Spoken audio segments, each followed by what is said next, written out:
So I've been given the task to talk about something which I will say is not old, is not new, is very relevant, and still is one of the topmost drugs, I will say one of the frontline drugs in the armamentarium of diabetes, which has been overlooked. I was just looking after the reviews for pioglitazone from one of the latest journals and in up to date also. They say it is for limited use. And I will take the opportunity, what Dr. Parekh, he gave a very erudite lecture about metformin, the same story of metformin, where it took till 1995, it was not available in USA. We were using it from India, and the data later on consolidated the fact, and they introduced the drug in their country later on. So this is what is going to happen for pioglitazone, if I'm not wrong. It came like anything, just on the basis of one meta-analysis of so many trials. There was a doubt. Rosiglitazone led to more of cardiovascular death, and it was withdrawn. And now again, after so many trials, it has been approved in US also with limited indications. But my dear friends, that was rosiglitazone, not pioglitazone. So to start with, we all know about the PPAR gamma expression. It is there in the heart, it is there in the vessels, it is there in the adipose tissue, skeletal muscles, and liver. So it enhances insulin sensitivity in peripheral tissues and liver by activation of PPAR gamma receptors. This is something which we have been discussing since so many years. And pioglitazone and rosaglitazone are the two drugs which are available. So it acts on the skeletal muscle, anything which will improve the insulin sensitivity, will increase the glucose uptake, and will reduce the blood sugars. This is what we all know and will definitely help us in bringing down the sugars, that is reduction of hyperglycemia. That is the same, it acts on the adipose tissue and liver. So in liver, it is reducing the gluconeogenesis and it is reducing the free fatty acids. So in this era, now we are facing one more epidemic, that is epidemic of enlarged liver. I still remember previously when we were students, we hardly used to get this enlarged liver. Now everyone, whosoever is diabetic, if you will scan it, majority of the times, I'm not saying all of them, but majority of the times, you will get enlarged liver, and it is one of the major cause for non-alcoholic fatty liver disease, non-alcoholic steatohepatitis, and cirrhosis and hepatocellular carcinoma. The scenario is turning out towards something which is creating a kind of problem which we never expected some 10 years back. So in the light of changing scenario also, this PPAR gamma effect of pioglitazone will definitely have its effect on decrease in steatohepatitis, increase in fatty acid oxidation for liver, and the same for heart also, increase in the glucose uptake, glycogen synthesis. I'll be talking about this in subsequent slides. Its positive effect on muscle, pancreas, adipose tissue, and vessels, whatnot. So we have got a molecule which is satisfying almost all criteria of ominous octet. So that is something where the modern medicine of diabetes, modern armamentarium of diabetes lies. So how does the pioglitazone fare with respect to the present requirement?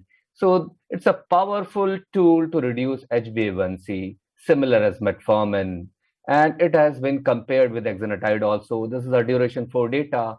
See, all graphs are they're almost comparable, and see its effect with respect to HbA1c reduction, and over the top of it, it lowers hypoglycemia. That is something which we are always worried about, hypoglycemia, because it leads to so many complications. And see, as compared to metformin, pioglitazone has got less hypoglycemia, that is but obvious. There is no comparison of a sulfonylurea with pioglitazone because definitely it's bound to show less of hypoglycemia events.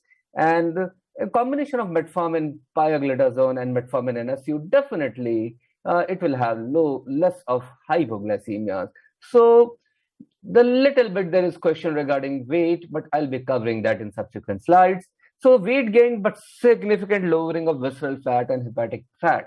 Basically, it is showing a favorable weight gain with respect to there is a shift in from the visceral fat is reduced and the subcutaneous fat is little bit increased. As you all know, this is a good fat, and the abdominal obesity parameter is actually improved. So this has got limitation when it comes to weight gain. So what are the potential anti-atherogenic effects of pioglitazone?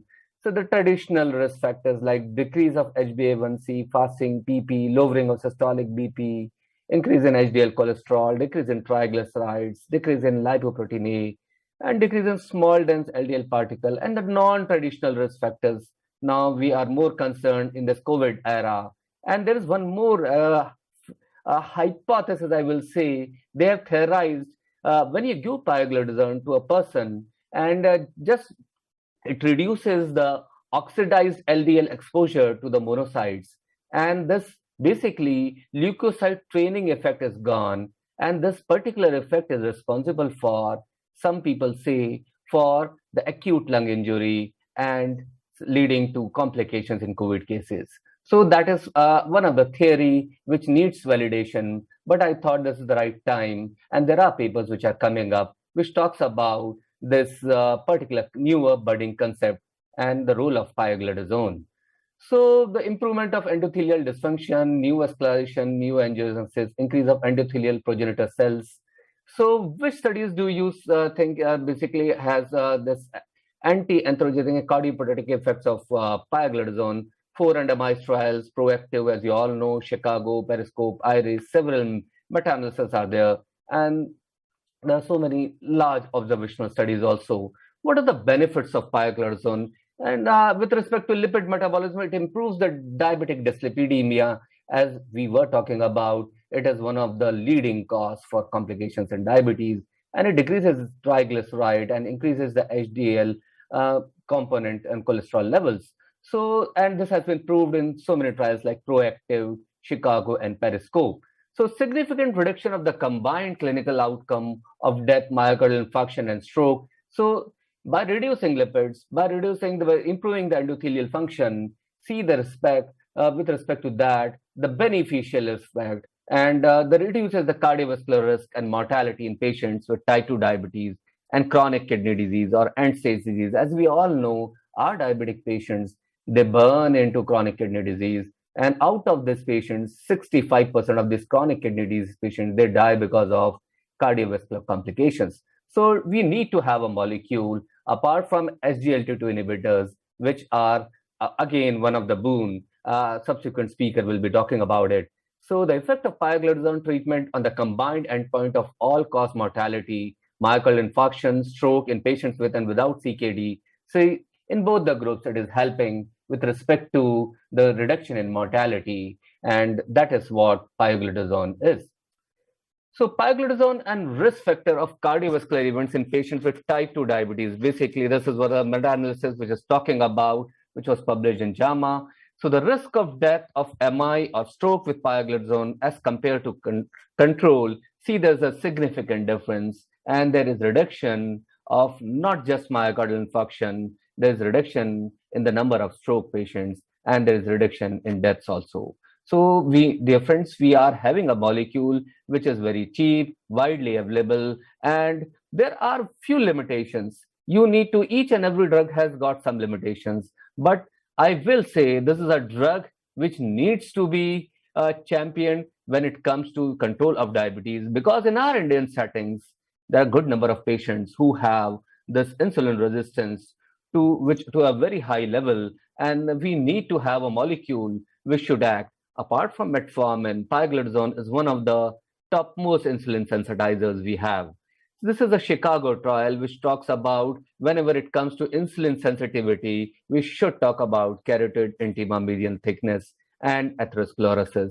So this trial talks about this, and see the results of the Chicago trial is also showing the mean change in carotid intima media thickness. There's a gross difference when it was compared with glimepiride. So when it compared with SU and its response on CIMT and pioglitazone, the Chicago trial has enlightened us with the beneficial role of pioglitazone. So pioglitazone and the risk of urinary bladder cancer, this was something which led to, again, the second jolt on pioglitazone. One of the topmost doctors called the DGCI in India, and he convinced them regarding the cancer story of his practice, and that led to the banning of the drug for very shorter period of time. But now there are ample of studies which have actually disapproved this. And there was one more concept. Actually, the trial which itself showed the increase in bladder cancer with respect to pioglitazone actually had the cumulative dosing of 2800 milligram per year. And India, majorly, we are prescribing around 15 milligram in a day, and that doesn't amount to that level. And that is also something why it is not relevant. It was not relevant as compared to this. And now we have got enough data. We have got Takeda data from Japan, which is a very robust house. It doesn't lead to any problem. So before prescribing the drug, you should know the safety features, which are again very important. It should not be used in patients with heart failure, history of fractures or at high risk of fracture, postmenopausal women, active liver disease, active or history of bladder cancer, type 1 diabetes, and pregnancy. So with that, my dear friends, we have a molecule which has got decrease in 47% with respect to secondary stroke, as this is the proactive data, decrease in 28% in reinfarction. It is helping in the carotid intermediate thickness. It is reducing MI, it is reducing microalbuminuria, and over the top of it, it is helping in NASH. So, dear friends, with that, I will end my talk by saying we have a molecule which is little bit underused, and now it should get a proper place in the armamentarium of diabetes. It was something which was one of the prime prescribing molecule.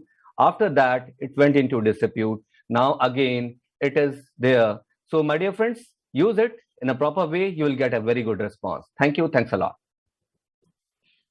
Thank you, Dr. Sachin, for such a wonderful presentation. I have a question to you. I have been using pioglitazone in my private patients. And recently, I've had two of my patients who had been diagnosed with, who have had bilateral papilledema. Their CT scan was normal. Their blood pressure was mildly deranged. And so how often do you come across such findings in patients who are being treated with pioglitazone? Because then I got in touch with my senior colleagues who advocated, that this drug should be stopped. Your comments on this, please. A very relevant and pertinent question. Pioglitazone has been known for fluid retention, and there are concerns not regarding papilledema, but there are concerns regarding macular edema, especially in those cases with diabetic retinopathy. But that has also been refuted in the subsequent trials which have come recently. They have shown and they have not compared it with the persons who are receiving pioglitazone and the persons who are not receiving pioglitazone. In those cases also, the chances of macular edema has been found to be same. But if you are encountering a case where already there are some other reasons for papilledema of raised ICT or some other SOL or something, definitely we can avoid pioglitazone. And what all tests should be done in such patients, like, See, what I'm a strong believer of combining the drugs. I don't believe in giving one molecule for the cure of diabetes. And this is an era of polypharmacy. And we have got molecules like SGLT2 inhibitors, which are known to create diuresis. And over the top of it, if you are combining it with pioglitazone, this negative effect of pioglitazone will go. If the street retaining effect of pioglitazone will go. This is what I'm doing in my clinical practice. As and when required, I rationally combine these molecules. If not contraindicated, I take the advantage of the maximum combinations. And lower doses, SUs are going down with respect to dose, so less of hypoglycemia and robust control with respect to HbA1c. Okay. Thank you, Dr. Sir. Any comparison with seroglitazar for NASH?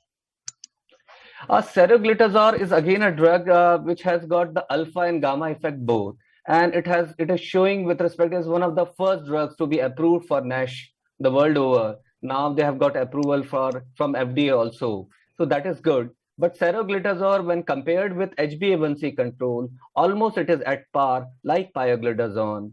So pioglitazone also helps with respect to the NASH outcome. But the alpha thing, the extra alpha thing, is somehow somewhere where seroglitazone scores over pioglitazone when it comes to NASH. But between between Pio and Saro, Chittawar, Sachin, it is the Pio which has a larger use and a more robust indication, because there are few trials in the United States not yet completed about the Saro in NAFLD.